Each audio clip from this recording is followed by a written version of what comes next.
Ma Ratnaprabha, Ma, not necessarily there's no current also, no issues. Power manifestation will happen just the same. Actually, in Gurukul, whenever we used to do the power of the third eye, especially, we would like it more if it's darker because the third eye gets more active when you're not using the two eyes. Can have everyone do Ma Jiyane and Ramasamy, Ma Nada Yoga Priya. You can also do the power manifestation. Connect to a partner and do the power manifestation.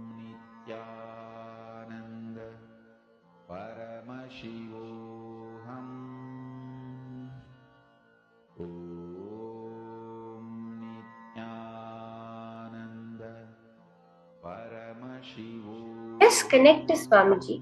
In that space of oneness with Swamiji, whatever appears in your third eye. Meaning what?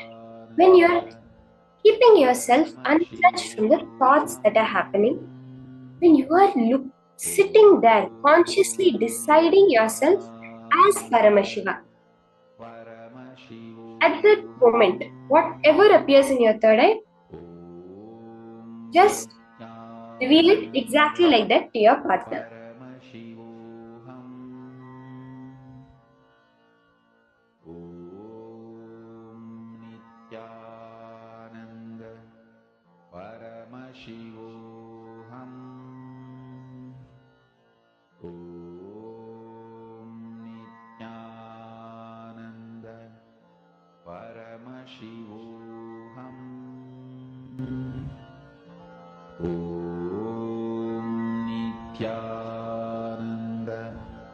Paramashivoham.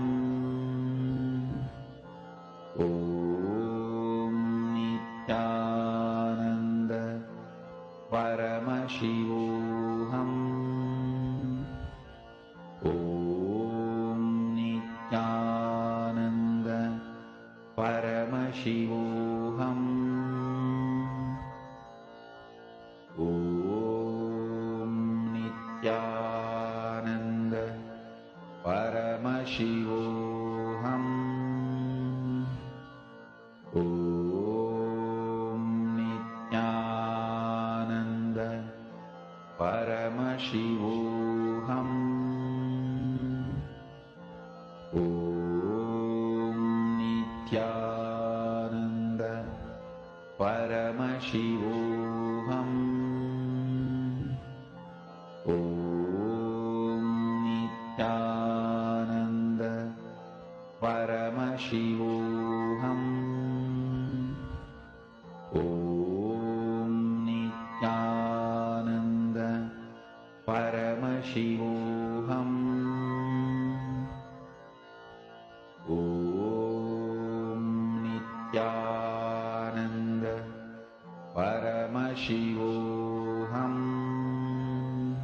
Om Nithyananda. Paramashivoham. Om Nithyananda. Paramashivoham.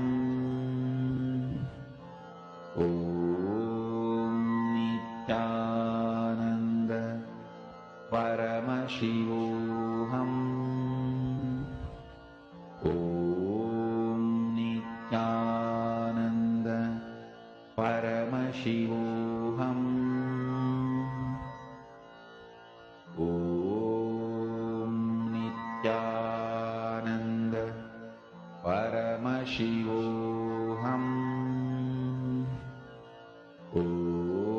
Om Nithyananda. Paramashivoham. Om Nithyananda. Paramashivoham. Om Nithyananda. Paramashivoham. Om Nithyananda. Paramashivoham. Om Nithyananda. Paramashivoham. Om Nithyananda Paramashivoham. Om Nithyananda Paramashivoham.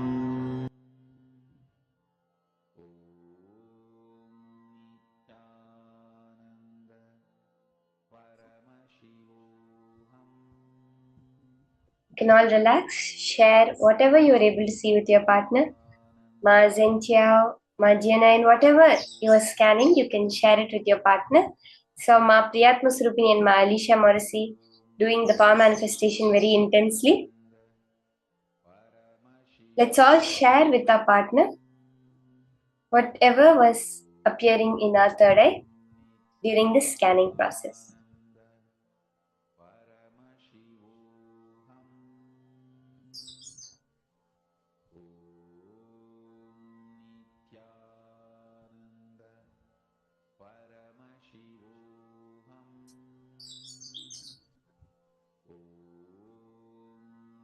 How many of us manifested?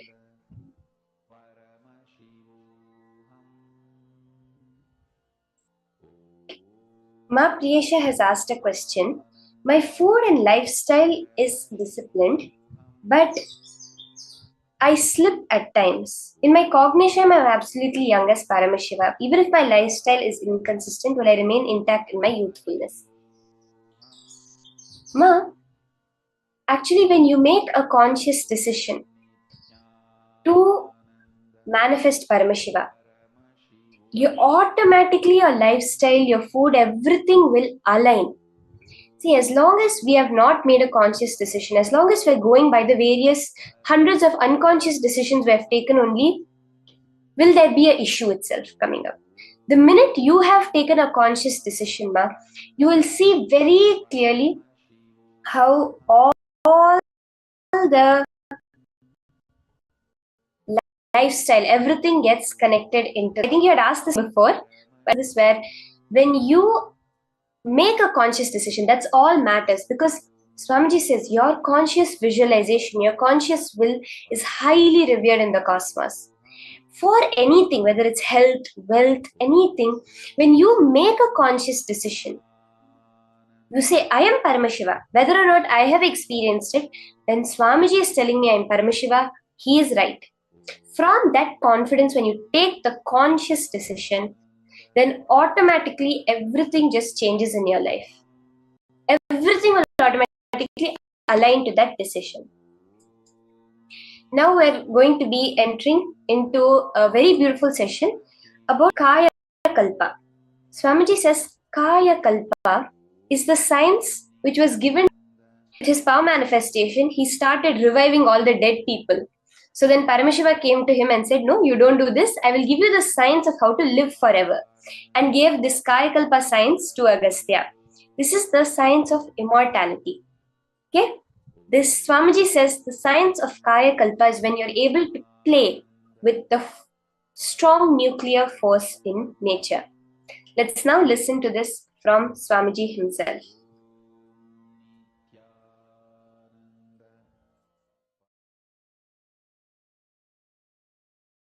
The sacred secret science of Kayakalpa is Paramashiva's message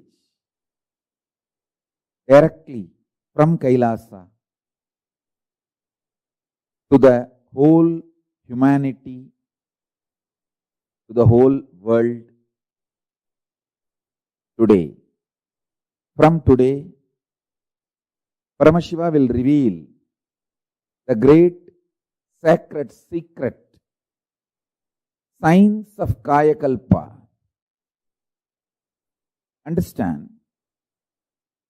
Search for healthy life, long life, healthy long life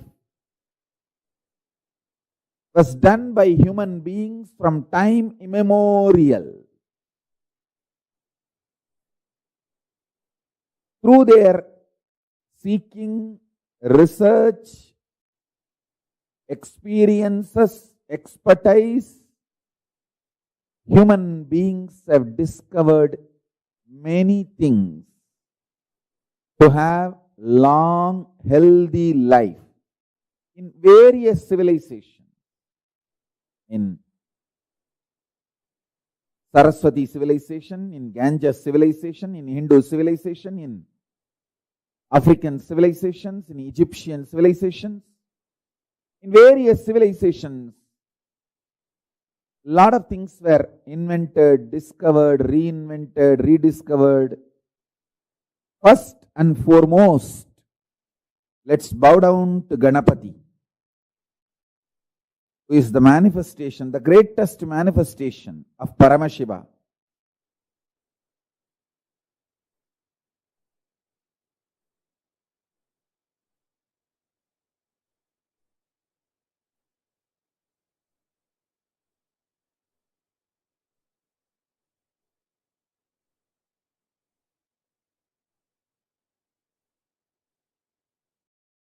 Listen.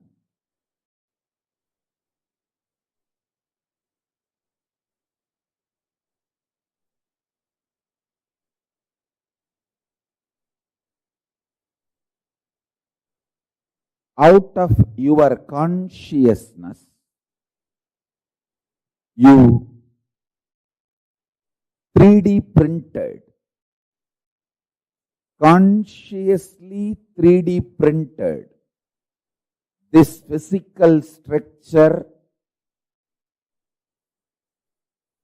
Annamaya Kosha, breathing structure, Pranamaya Kosha, mental structure, Manomaya Kosha, cognition structure, Vijnanamaya Kosha,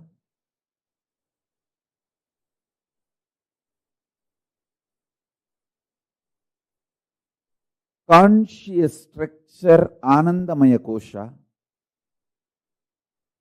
from your superconsciousness, from your core, Paramashiva himself.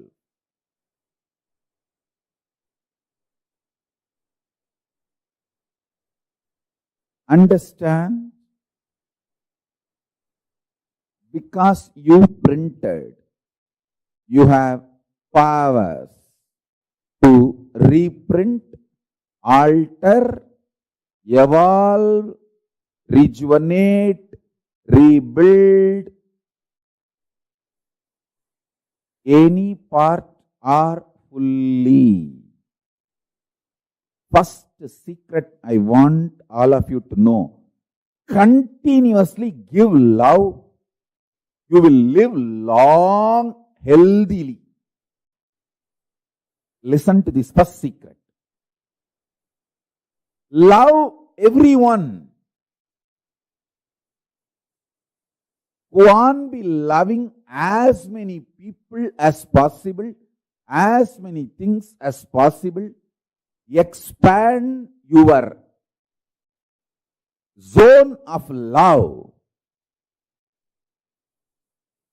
Expand your space of love. I tell you, love is such powerful energy.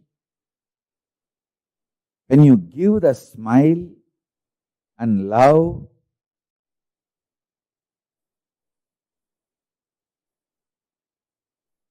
the way others respond to you, react to you, and the way you start feeling about yourself, and the way again you experience you, and the kind of chemicals and hormones you release inside you, and the way you feel secure about yourself and others, it just becomes virtuous circle. Listen carefully. Giving love to yourself, giving love to others, more and more people more and more situations, more and more beings.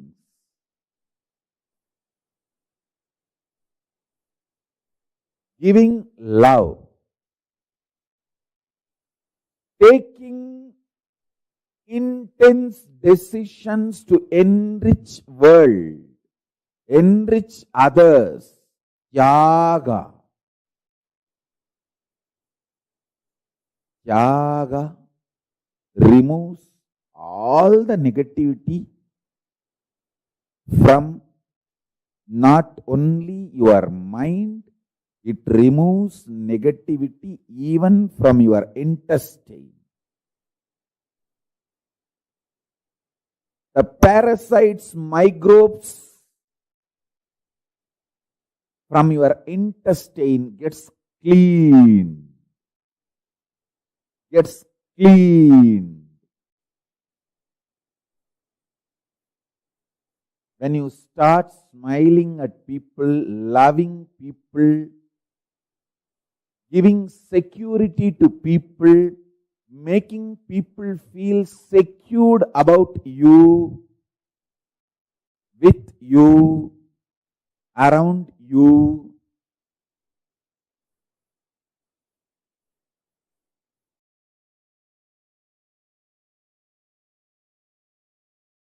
this Kayakalpa Yoga is fundamentally the science of Jiva Samadhi, Swarupa Samādhi and Jiva Samadhi. See, Jiva Samadhi means you can decide when you want to leave the body. You can live as long as you want, 100 years, 200 years, and leave the body when you want. And when you leave the body also, it will not be dead. It will be like a living, like how Paramashivan's body never deteriorated. There was no signs of death on Paramashivan's body. Paramashivananda is one of the greatest incarnations. This Kayakalpa Yoga. This science is to achieve the Jiva Samadhi. Means when you leave the body, the body will not be dead like a normal person. You will sit in Samadhi, you will stop using the body, but the body will be alive. Like that you can sit in Samadhi for 200-300 years also. In India, we have great Jiva Samadhis. My own gurus, Raghupati Yogi and Kuppammal and Isakki Swami, all three of them are Jiva Samadhis. I have seen with my own eyes. Isakki Swami, after he left the body, 3 days after that, we took the body, and when we were putting him in the Samadhi, just automatically his legs got folded and got into Padmasana.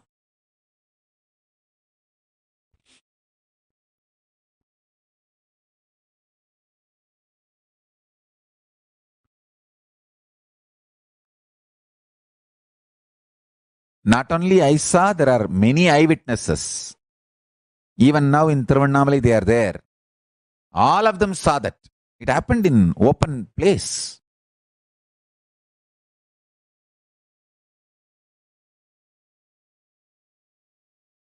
Body which is used intensely remains healthy. Internal organs which is active intensely remains healthy and continues to function long. Mind which remains sincere continues to be focused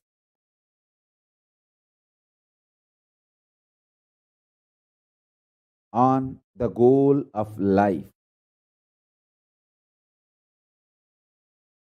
Consciousness naturally, spontaneously, simultaneously, listen to this word, spontaneously and simultaneously manifest through all these three layers: mind, internal organs, and body. All these three.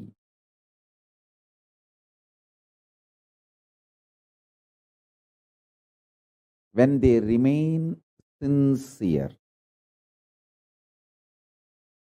Let me give you deeper explanation. Use the body more and more. You will be very healthy, energetic.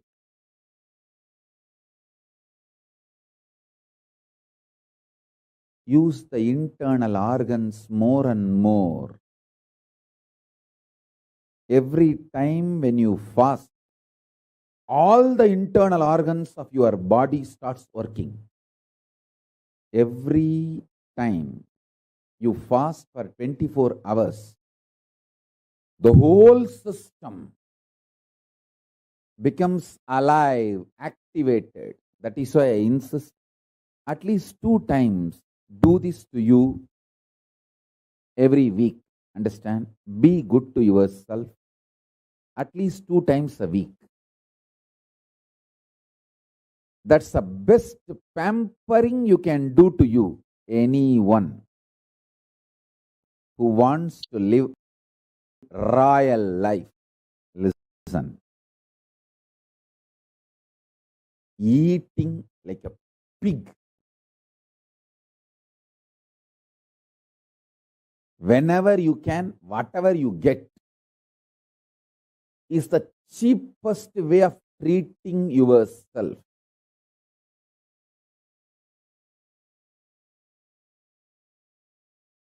Listen.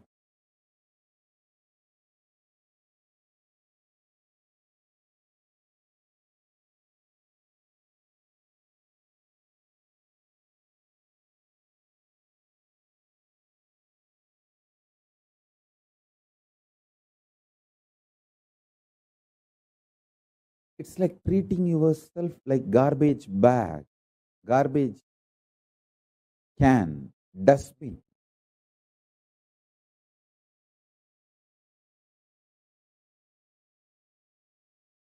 Once in a week, treat yourself good. I'll highly recommend at least twice.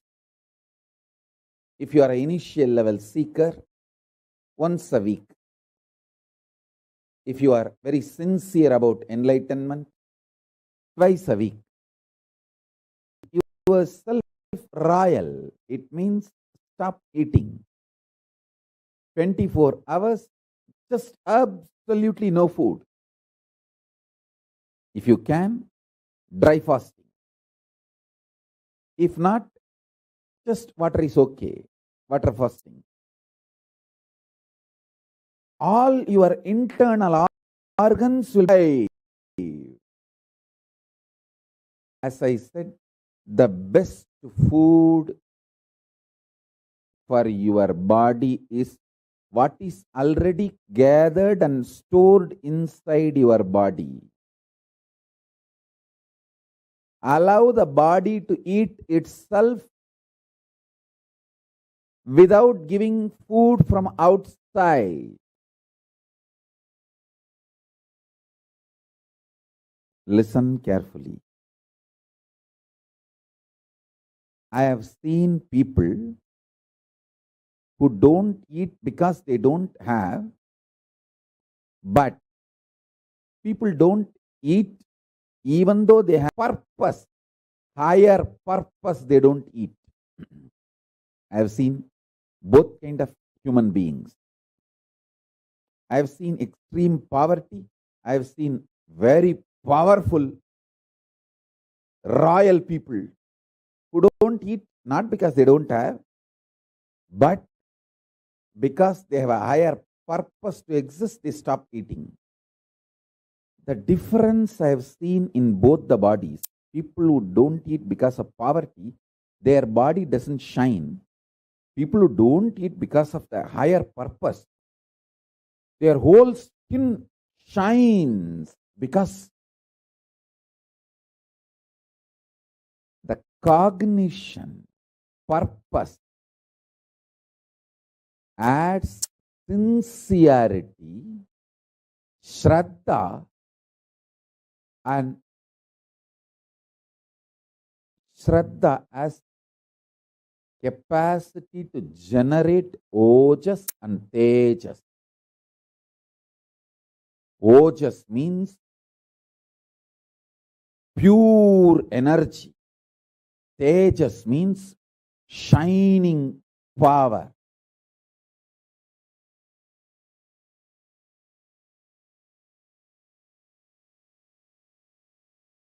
I am actually giving you the secret science of Kayakalpa. The food, when it is physical, your longevity and health reduces.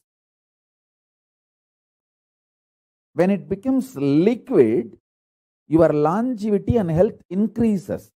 When it becomes just pure prana, your longevity and health increases much more.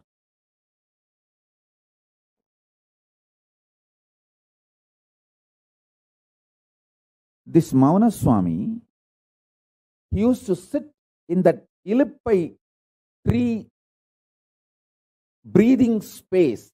The Ilippai tree, it used to be a tall tree. All trees have their own breathing space. To the level, to the length, to the circumference, they spread their flower, fruit smell is their breathing space.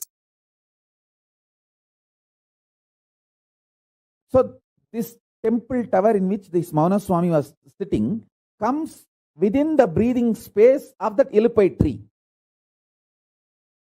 So when he sits there and does his pranayama, that Ilippai tree smell, breathing space into his body, receive glucose, sugar, directly just from the prana without taking any white sugar, brown sugar, anything from external source. I tell you, just if you do the detox properly, cleanse all the parasites and microbes, your whole system will become such healthy.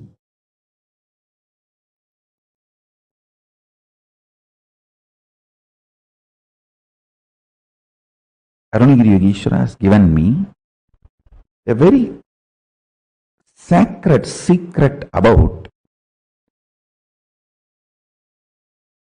biochemistry of Turyatita. Listen. Rasavada, alchemistry science mapped to your body is biochemistry science. Biochemistry of Paramashivatva. I'll repeat these words in Tamil because I heard it in Tamil from him. Kabam uyir kabadappa kolayarukka uyir kolayarum. It means the kaba energy, kava component of that vada pitta kapha doshas. In Ayurveda there are three doshas, vada pitta kapha. The kapha dosha, it's an energy also if you know how to use it. This kapha dosha will destroy the life energy. There's one more word he used, korai. Korai, that word has two meanings. One, mucus. Another one, coveredness.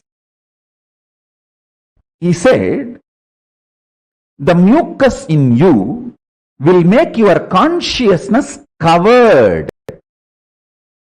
When you become covered, you start thinking there are multiple people in your life and there are multiple people paying in. You start continuing.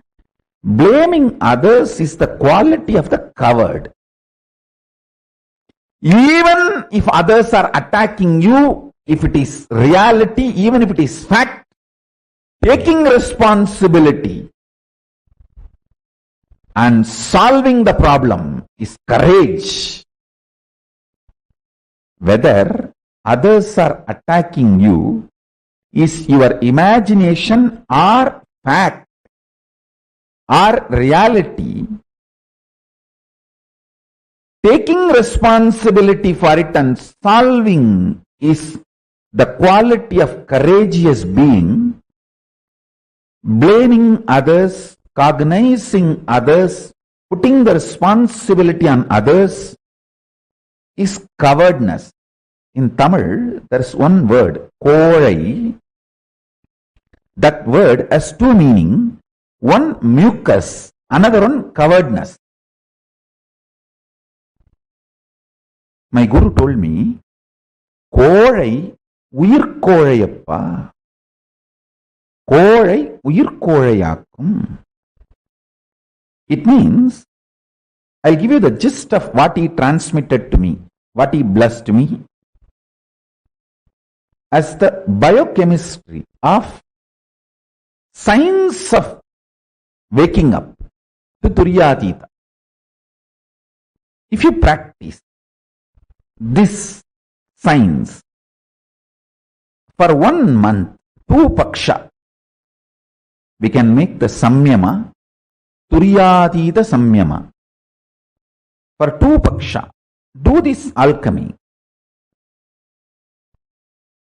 Avoid all food related to kapha and mucus in your body. Mucus-free food. Understand clearly.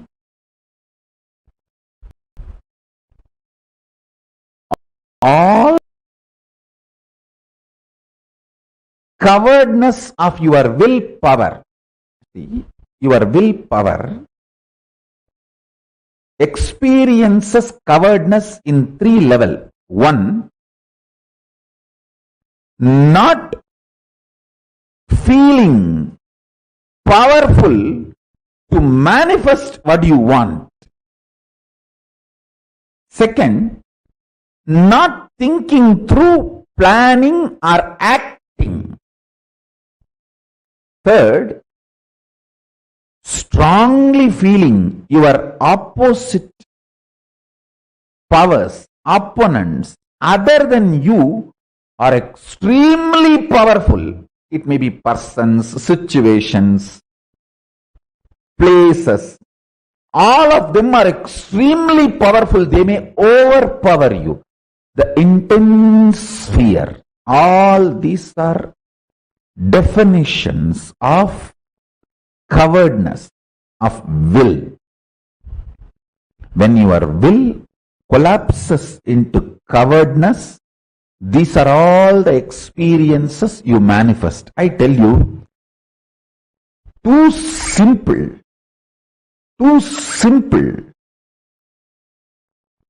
Change your biochemistry, the whole problem will be solved. I have seen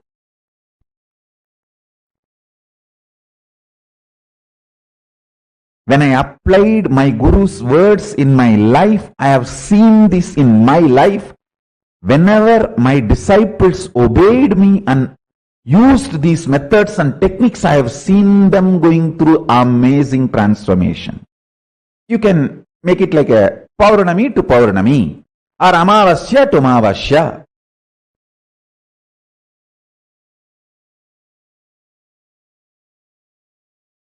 take this up, eat only fruits, vegetables, spinach.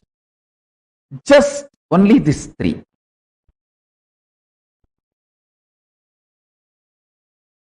No grain, no animal products like a milk or honey, nothing else. Just these three. Fruits. All fruits okay. All vegetables okay.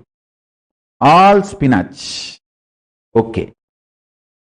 1 month, just this diet. Listen carefully. Mucus is not something which affects only the activity, functionality of your lungs. It goes and settles even in other vital organs and starts making the fat accumulation, inflammation. For fatty liver, mucus is the first reason. Fat, you see, inflammation in your liver and fatty liver, mucus is the first reason. Then fat gets built. That's secondary. I have a very powerful natural recipe to cleanse all the inflammation, mucus, kapha from your body. Just take 5 pieces of garlic and 1/4 spoon turmeric powder, all organic. 1/2 spoon jeera. I can project this recipe. I am projecting this recipe. 5 parts of garlic, 1/4 spoon of turmeric, 1/2 teaspoon jeera. Boil in water. Crush all ingredients in mortar and pestle and drink at night. It can really detox you. I will say this is one of the nectar for Kayakalpa.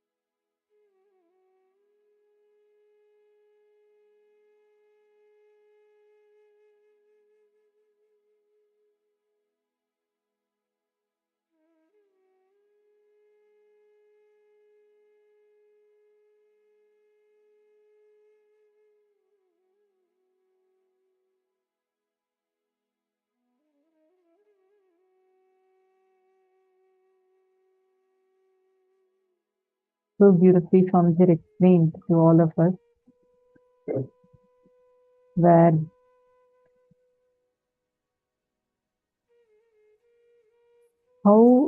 what is Kayakalpa? What is the science of Kayakalpa? And how you can have this Kayakalpa in you. How to make your body into a Kayakalpa body. Such a powerful science what we just learned. And Swamiji also gave us a recipe. Did you all note down the detox recipe? Did you all take note of the detox recipe?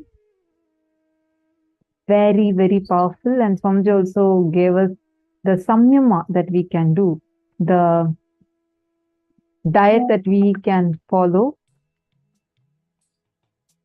for living, like for having a mucus-free body. Like your diet, if it is mucus-free, it can help you tremendously. And Swamiji explained the science so powerfully Swamiji had explained this to us.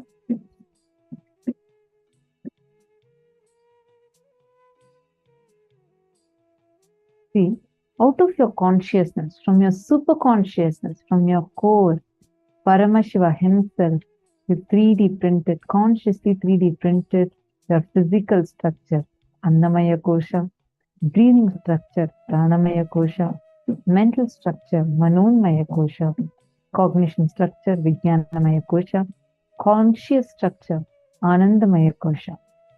Because you printed, you have the powers to reprint, alter, evolve, rejuvenate, build any part, or even fully rebuild yourself. Take a few minutes. I request all of you to type this one powerful cognition, and please post this one powerful cognition on Facebook now.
Hope all of you have written down now.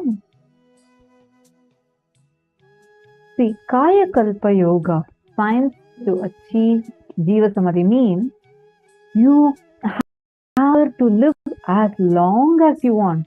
100 years, 200 years, how many ever years you want, how many ever number of years you want to live, you will have the power to live it. Understand, when you leave the body also, it will not be like dead. It will not, your body will not rot. It will not deteriorate, like get destroyed. Instead, you will just, your body will be like a flower even after you leave the body. The power, Kaya, Kalpa, it's a physical power The principle of Kayakalpa is when your intake becomes subtler and subtler, the availability becomes eternal. When your food is solid, it will not be available all the time. And the digestion and excretion is a big job. If your intake becomes pure energy, prana, then the internal organs are kept alive, active, without the need for filtering that energy. How many of you are understanding this? We actually have a very powerful samyama called as the Nirahara Samyama.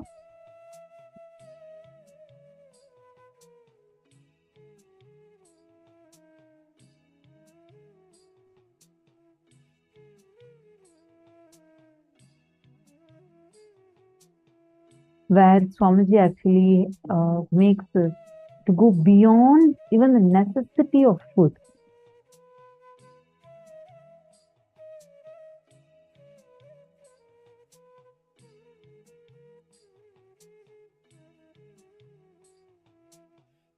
Like how plants, right, during the using the photosynthesis process, they all can create food for themselves. Each of our body has the innate ability to create food for ourselves. Each of our bodies has the ability to create food for ourselves, just like how plants do. Swamiji, using the Nirahara Samyama, awakens our body's innate ability to generate food for ourselves. And that is the science of Nirahara Samyama. Actually, tons of people have done this Nirahara Samyama successfully, and so many people are a witness to this. Like even she has done Nirahara Samyama for, I think, 6 months, right? Almost 1.5 years. Yes. And Swamiji also explained to us one of the most powerful ways how you can detox the parasites in your intestine.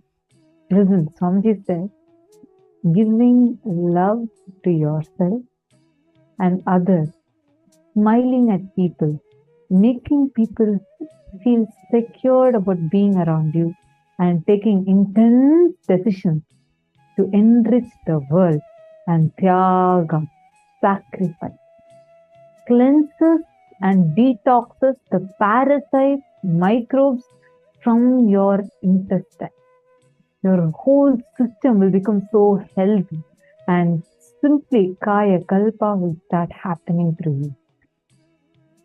Again, this is another very powerful cognition. I request all of you to take a few minutes and type down this one cognition. I request all of you to do this. Is such, see, understand. Many times you feel like, just a smile, just me smiling can do a difference. Yes. Your one smile, you will just be looking and smiling. But understand it has an impact on your very intestine. We all want to have a healthy body, like a really healthy body. But now I see so many of you widely starting to smile. Okay, a good decision. Understand? See, the moment just being loving. Take a moment. I request all of you to type every single word that Swamiji has told here. Type it and post it. Come on, take a few minutes. Quickly start typing this.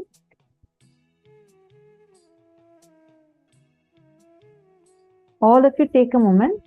Type this and post it. Come on. Type this exact cognition and please post.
Nithyanandam. All of you typed out. I see only some of you who are typing. All others, please type it out. It's a very important cognition.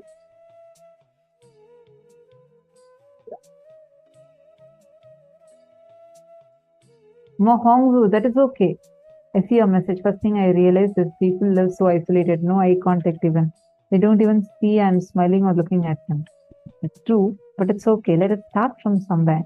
When you start giving that love, you start radiating that love through you. It'll first thing it will do to you, it will just heal you tremendously. You will feel, how many of you just during darshan, you're sitting and seeing Swamiji and you see that love that is radiating through Swamiji. It's just seeing Swamiji puts you in that love. How many of you experienced it? And you feel so healed inside.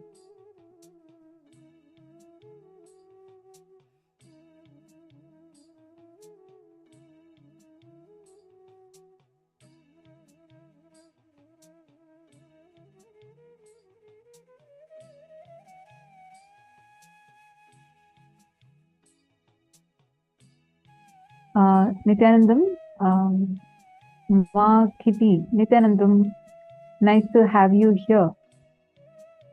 Kitty, from where are you from? Nice to have you here. You're asking for a link. Which link exactly you're asking, Ma? I request you to, if you could just please let me know. I see you're asking heartfelt link. If you could tell me specifically, definitely our team would immediately share that link with you, Ma.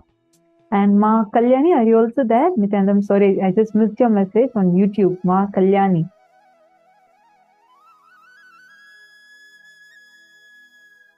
The contribution link, Ma Kitty, definitely we will share that with you. Our team would be posting that in the chat in just a few minutes. Where are you from? Nice to have you here. Where are you from? And I also, I think a few days ago, you had also expressed that you are interested to be a part of Kailasa, to become a sannyasi. Please let me know, because we can immediately send you the link where you could sign up for that also. So kindly do let me know about that. And where are you from? Ma Kalyani K from YouTube. You have asked a question. Please help me to come out of past thoughts. The completion process that we do helps a lot in coming out of the past thoughts and past memories.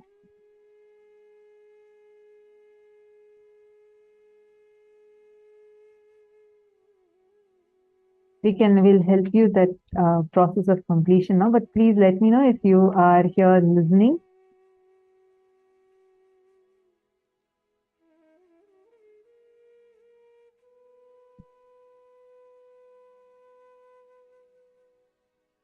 Mahongsu said, I know it's just for realization, but it's a good practice. It feels much more energy and power. Absolutely.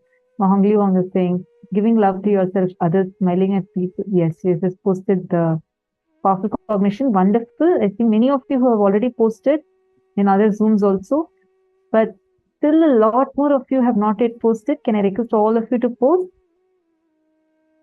Ma Shukrendrananda, Chinese participants can post it even in Chinese language, but I just request everyone to type it and post it. If you could just tell, sorry, in case you're translating, request if you could tell all the Chinese participants that they can post this just in Chinese itself.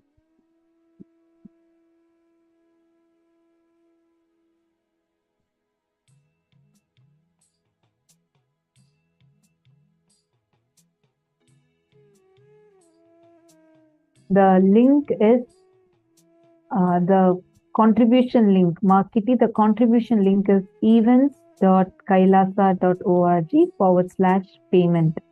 So that is the link. You can go to that link and make your offering. Events.kailasa.org/payment.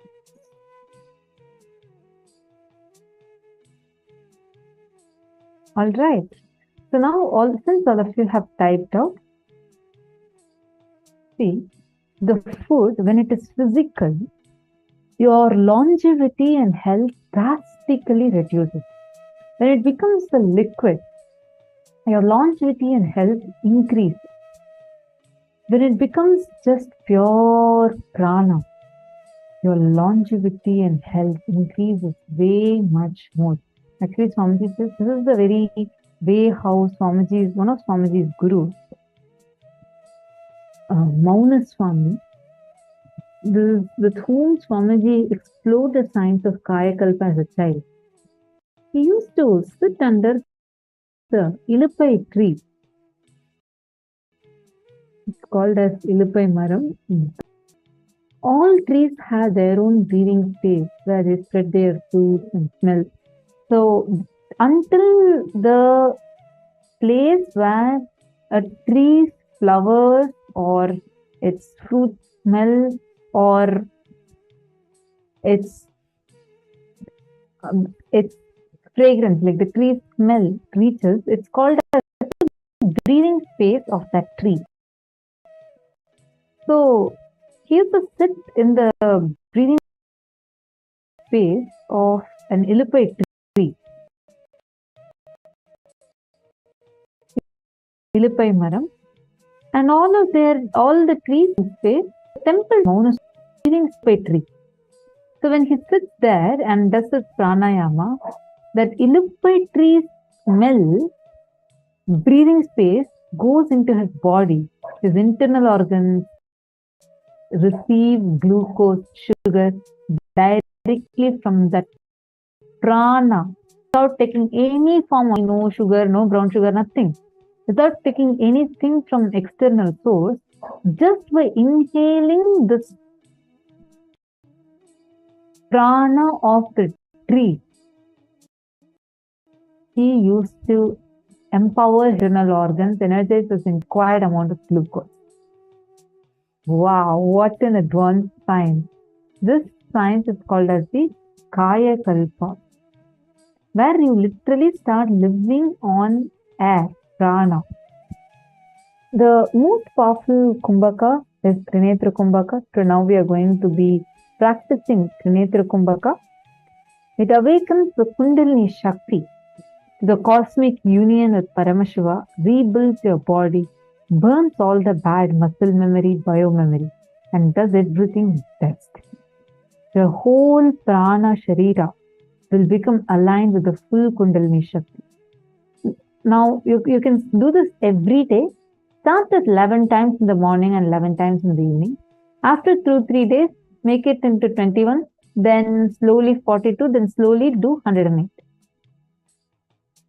Now, we are going to do for 10 minutes, 11 times we are going to do. Listen to the steps carefully, then we'll do it also and show to you. Inhale through your left nostril as much as you can and comfortably hold.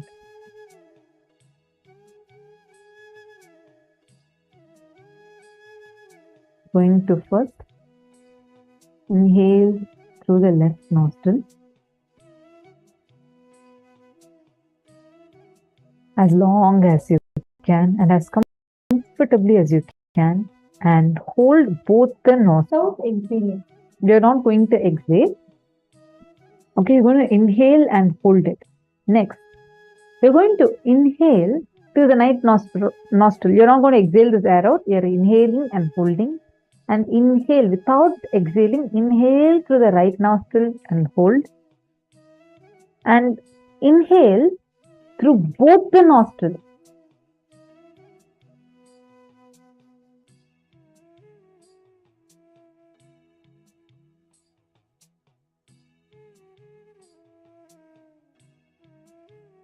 Hold as long as you can, as comfortably as you can. Automatically, the body itself will balance itself by exhaling a little. Don't worry about that. Hold as much as you can comfortably. At one point, when you feel you cannot move, you're going to exhale. Hold as long as you can without exhaling. Now inhale through the right nostril and hold without exhaling. Hold as long as you're comfortable. Now inhale through both the nostrils without exhaling. And hold for as long as you can. And exhale through the left nostril. This is one cycle. So like this, you're going to do 11 cycles. Are all of you clear? You're going to do this whole cycle 11 times. We're going to project the steps also for all of you. And all of you are going to be doing this process. Please start.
the same space. Let us all enter into the next session.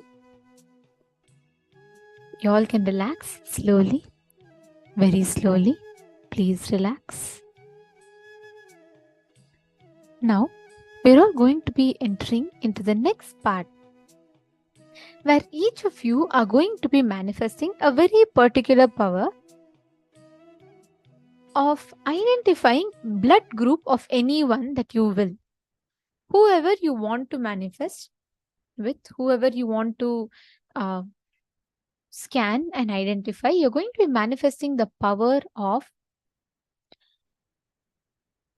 body scanning, where you're going to be scanning, identifying the exact issue the other person has, exact blood group of the other person, and you're going to be verifying. Let's make this short and quick, okay?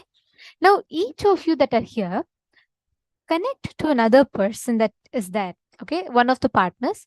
You're only going to keep it short, just one round with each person, and you're going to be manifesting quickly where you scan another person's blood group. Shall we start? Come on, let's start. Take a few minutes. Please scan the other person, identify whatever blood group you're seeing through the third eye, share with them, and let them post it.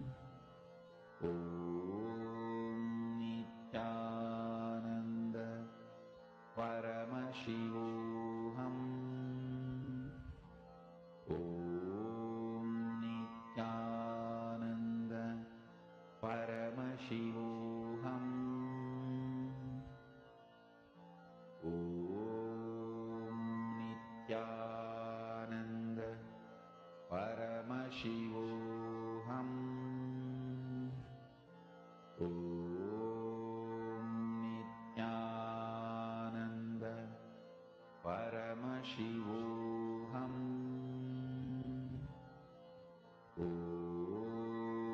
Nithyananda. Paramashivam. Om Nithyananda. Paramashivam.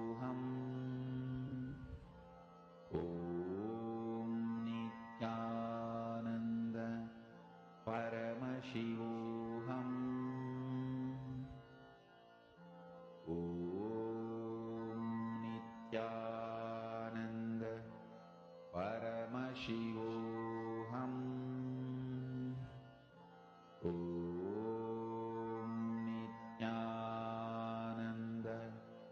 Paramashivam. Om Nithyananda. Paramashivam. Om Nithyananda. Paramashivam. Om Nithyananda. Paramashivam. Om Nithyananda. Paramashivam. Om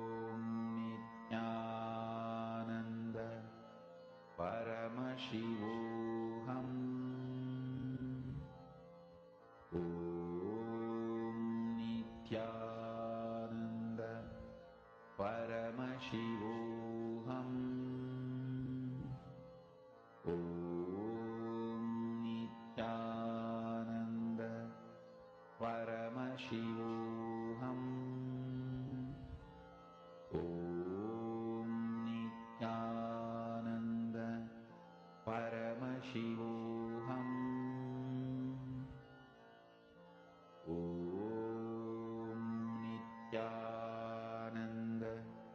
Paramashivam. Om Nithyananda.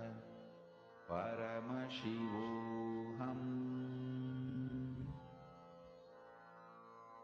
Mahamahavaagya, spiritual lullaby for Samadhi, and Suprabhatam, wake up call, wake up song for Paramashiva. This Mahavagya is spiritual lullaby for you to fall into Samadhi. Suprabhadam, wake up song for Paramashiva to wake up in you. Just remember this one powerful cognition. This Mahavagya puts me in Samadhi. This is spiritual lullaby for Samadhi. And Suprabhadam, wake up song for Paramashiva in me. For Paramashiva to manifest. With this one spiritual powerful cognition, chant this Mahavagya.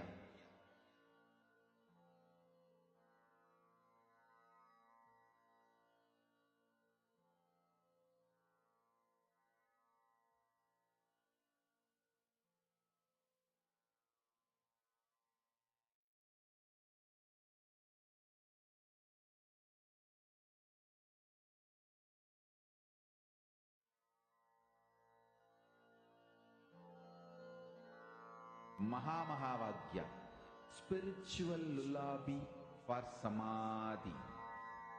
And Suprabhadam, wake up call, wake up song for Paramashiva. For Paramashiva to manifest. With this one spiritual powerful cognition, chant this Mahavagya.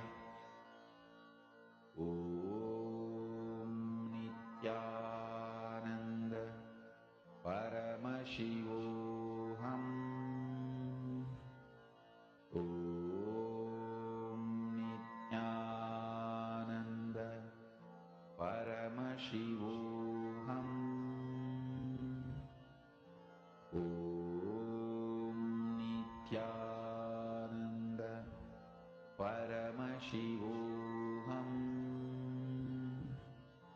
Om Nithyananda Paramashivoham.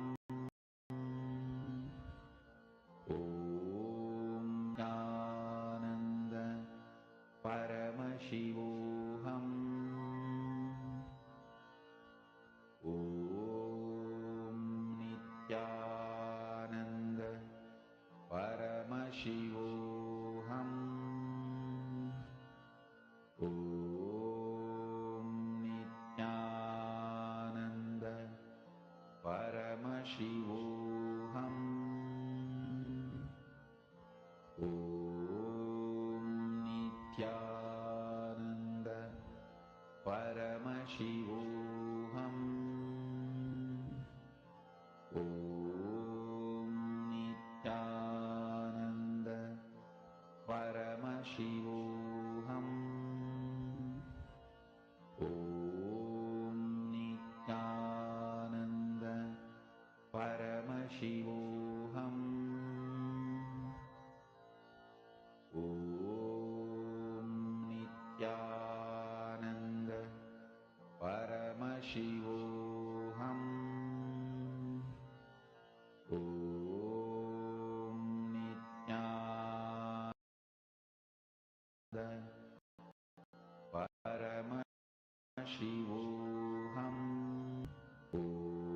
Nithyananda Paramashivoham.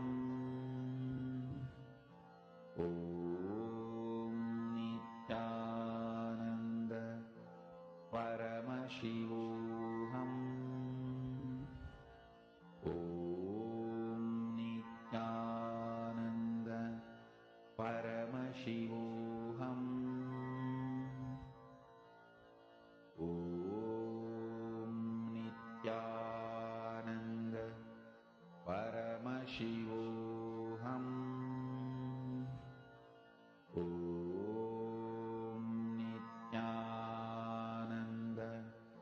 Paramashivoham. Om